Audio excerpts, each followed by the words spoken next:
dari kelompok 5, kelas 2 SMA Nusa Tutulak. Di sini kami akan mempresentasikan tugas mapel ekonomi tentang WTO. Saya Siti Selviasari. Saya Siti Mumainah. Saya Rafita Rafi. Dan saya Wakiatul Islamiyah.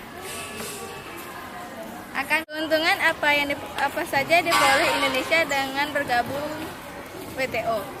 Selama bergabung dengan WTO, Indonesia mendapat beberapa keuntungan seperti perlindungan dari kecurangan perdagangan, dumping, dan diskriminasi kebijakan. Namun di sisi lain, banyak perusahaan asing multinasional yang menguasai sektor-sektor perdagangan strategis seperti air, pangan, busana, dan sebagainya. Apa kerugian Indonesia bergabung dengan WTO? Bergabungnya Indonesia dalam WTO juga memberi dampak negatif, yaitu industri Indonesia kalah bersaing dengan industri-industri negara maju dalam konteks perdagangan internasional. Munculnya ketergantungan terhadap produk-produk negara maju. World Trade Organization atau WTO merupakan satu-satunya organisasi internasional yang serangkaian perjanjian yang dinegosiasikan dan disepakati oleh sejumlah besar negara di dunia dan diratifikasi melalui parlemen. Tujuan dari perjanjian WTO adalah untuk membantu produsen barang dan jasa, eksportir dan importir dalam melakukan kegiatannya. Pendirian WTO berawal dari negosiasi yang dikenal dengan Uruguay Round pada tahun 1986 sampai 1994 serta perundingan sebelumnya di bawah General Agreement on Tariff and Trade atau GATT. WTO saat ini terdiri dari 154 negara anggota, di mana 117 diantaranya merupakan negara berkembang atau wilayah kepabeanan terpisah. Ini WTO menjadi wadah negosiasi sejumlah perjanjian baru di bawah Doha Development Agenda atau DDA yang dimulai tahun 2001. Pengambilan keputusan di WTO umumnya dilakukan berdasarkan konsensus oleh seluruh negara anggota. Badan tertinggi di WTO adalah Konferensi Tingkat Menteri atau KTM yang dilaksanakan setiap 2 tahun sekali. Di antara kegiatan-kegiatan pengambilan keputusan WTO dilakukan oleh General Council. Di bawahnya terdapat badan-badan subsidiar yang meliputi dewan, komite, dan subkomite yang bertugas untuk melaksanakan dan mengawasi penerapan perjanjian-perjanjian WTO oleh negara anggota. Prinsip pembentukan dan dasar WTO adalah untuk mengupayakan keterbukaan batas wilayah, memberikan jaminan atas Most Favored Nation Principle atau MFN, dan perlakuan non-diskriminasi oleh dan di antara negara anggota, serta komitmen terhadap transparansi dalam semua kegiatannya. Terbukanya pasar nasional terhadap perdagangan internasional dengan pengecualian yang patut atau fleksibilitas yang memadai dipandang akan mendorong dan membantu pembangunan yang berkesinambungan, meningkatkan kesejahteraan, mengurangi kemiskinan, dan membangun perdamaian dan stabilitas. Pada saat yang bersamaan, keterbukaan pasar harus disertai dengan kebijakan nasional dan internasional yang sesuai dan yang dapat memberikan kontribusi terhadap pertumbuhan dan pembangunan ekonomi sesuai dengan kebutuhan dan aspirasi setiap negara anggota. Baik, selanjutnya. Terkait dengan DDA, KTM Doha pada tahun 2001 memandatkan negara anggota untuk melakukan putaran perundingan dengan tujuan membentuk tata perdagangan multilateral yang berdimensi pembangunan. Tata perdagangan ini akan memberikan kesempatan bagi negara perkembangan dan LDCs untuk dapat memanfaatkan perdagangan internasional sebagai sumber pendanaan bagi pembangunan. Isu-isu utama yang dibahas mengajuk isu pertanian, akses pasar produk bukan pertanian atau non-agricultural market access, perdagangan bidang jasa, dan rules. Dalam perkembangannya, isu pertanian khususnya terkait penurunan subsidi domestik dan tarif produk pertanian menjadi isu yang sangat menentukan jalan proses perundingan. Bagi sebagian besar negara berkembang, isu pertanian sangat terkait dengan permasalahan sosial ekonomi atau antara lain food security, livelihood security, dan rural development. Sementara lagi negara maju, pemberian subsidi domestik mempunyai dimensi politik yang penting dalam kebijakan pertanian mereka. Proses perundingan DDA tidak berjalan mulus. Hal ini diakibatkan oleh perbedaan posisi runding di antara negara anggota terkait isu sensitif, khususnya pertanian dan mama. Setelah mengalami sejumlah kegagalan hingga dilakukan Pension pada bulan Juni 2006. Proses perundingan secara penuh dilaksanakan kembali awal Februari 2007. Pada bulan Juli 2008 diadakan perundingan tingkat menteri dengan harapan dapat menyepakati modalitas pertanian dan mama, dan menggunakan isu-isu single undertaking seperti isu perdagangan bidang jasa, kekayaan intelektual, pembangunan, dan penyelesaian sengketa. Namun perundingan Juli 2008 juga mengalami kegagalan. Berbagai upaya telah dilakukan untuk mendorong kemajuan dalam perundingan, mulai dari pertemuan tingkat perunding, pejabat tinggi, dan tingkat menteri, baik dalam format terbatas atau plurilateral dan bilateral, maupun multilateral. Namun, semua upaya tersebut belum menunjukkan hasil yang menggembirakan. Pihak-pihak utama yang terlibat tampak belum dapat bergerak dari posisi awal mereka.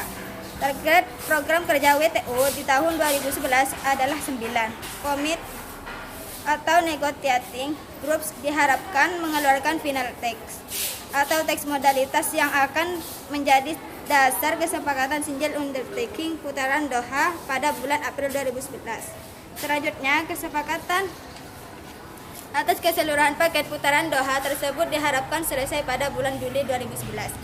Dan pada akhirnya seluruh jadwal dan naskah hukum kesepakatan putaran Doha selesai atau ditandatangani akhir tahun 2011. Namun target tersebut tampaknya sudah terlampau atas waktu dan belum ada perubahan terhadap program kerja yang ada. Pada bulan Desember 2011 telah diselenggarakan konferensi tingkat materi atau disebut KTM WTO di Jenewa. KTM menyepakati elemen-elemen arahan politis atau political guidance yang akan menentukan program kerja WTO dan putaran Doha Development Agenda 2 tahun ke depan. Arahan politis yang disepakati bersama tersebut terkait tema-tema sebagai berikut: penggunaan sistem perdagangan multilateral dan WTO. 2. Penguatan aktivitas WTO dalam isu-isu perdagangan dan pembangunan. Dan 3. Langkah ke depan penyelesaian perundingan putaran Doha. Sebuah titik terang muncul pada KTM ke-19 Bali 3-7 Desember 2013, di mana untuk pertama kalinya dalam sejarah WTO, organisasi dianggap telah fully delivered. Negara-negara anggota WTO telah menyepakati. Negara dalam paket Bali mencakup isu fasilitasi perdagangan, pembangunan, dan LDCS, serta pertanian merupakan sebagian dari isu perundingan DDA. Disepakatinya paket Bali merupakan suatu capaian historis. Pasalnya, sejak dibentuknya WTO pada tahun 1995, baru kali ini WTO mampu merumuskan suatu perjanjian baru, yaitu Perjanjian Fasilitas Perdagangan. Perjanjian ini bertujuan untuk melancarkan arus keluar masuk barang antar negara di pelabuhan dengan melakukan reformasi pada mekanisme pengeluaran dan pemasukan barang yang ada. Arus masuk keluar barang yang lancar di pelabuhan tentu akan dapat mendukung upaya pemerintah Indonesia untuk meningkatkan daya saing perekonomian dalam memperluas akses pasar produk ekspor Indonesia di luar negeri. Selain itu, paket Bali juga mencakup disepakatinya fleksibilitas dalam isu public stockholding forward. Hal ini akan memberikan keleluasan bagi negara-negara berkembang, termasuk Indonesia, untuk memberikan subsidi ketersediaan pangan yang murah bagi rakyat miskin, tanpa khawatir digugat di forum Dispute Settlement Body atau disebut WTO. Dengan paket Bali, kredibilitas WTO telah meningkat sebagai satu-satunya forum multilateral yang menangani kegiatan perdagangan internasional, sekaligus memulihkan political confidence dari seluruh negara anggota WTO mengenai pentingnya penyelesaian perundingan DDA. Hal tersebut secara jelas tercantum dalam Post Bali Work, di mana negara-negara anggota diminta untuk menyusun work program penyelesaian DDA tahun 2014. Selesainya perundingan DDA akan memberikan manfaat bagi negara-negara berkembang dan LDCS dalam berinteraksi ke dalam sistem perdagangan multilateral. Indonesia di WTO. Keterlibatan dan posisi Indonesia dalam proses perundingan DDA didasarkan pada kepentingan nasional dalam rangka mendorong pertumbuhan ekonomi dan pengentasan kemiskinan. Dalam kaitan ini, untuk memperkuat posisi runding, Indonesia bergabung dengan beberapa koalisi. Koalisi tersebut antara lain G33, G20, nama 11 yang kurang lebih memiliki kepentingan yang sama. Indonesia terlibat aktif dalam kelompok-kelompok tersebut dalam merumuskan posisi bersama yang mengedepan pencapaian Development Objective dari DDA.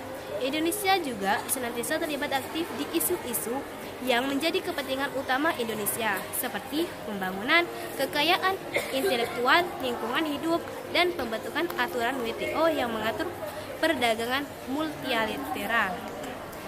Indonesia selaku koordinator G33 juga terus melaksanakan komitmen dan peran kepemimpinan dengan mengadakan serangkaian pertemuan tingkat penjabat teknis dan duta besar atau Head of Delegation, Senior Official Meeting, dan pertemuan tingkat menteri, baik secara rutin di Jenewa maupun di luar Jenewa. Hal ini bertujuan demi tercapaian kesepakatan yang memberikan ruang bagi negara berkembang untuk melindungi petani kecil dan miskin. Sebagai koalisi negara berkembang, G33 tumbuh menjadi kelompok yang memiliki pengaruh besar dalam perundingan pertanian. Anggotanya saat ini bertambah menjadi 46 negara. Indonesia menilai bahwa apa yang sudah disepakati sampai saat ini atau draft modalitas pertanian dan nama merupakan basis yang kuat bagi perundingan selanjutnya yang sudah mencapai tahap akhir.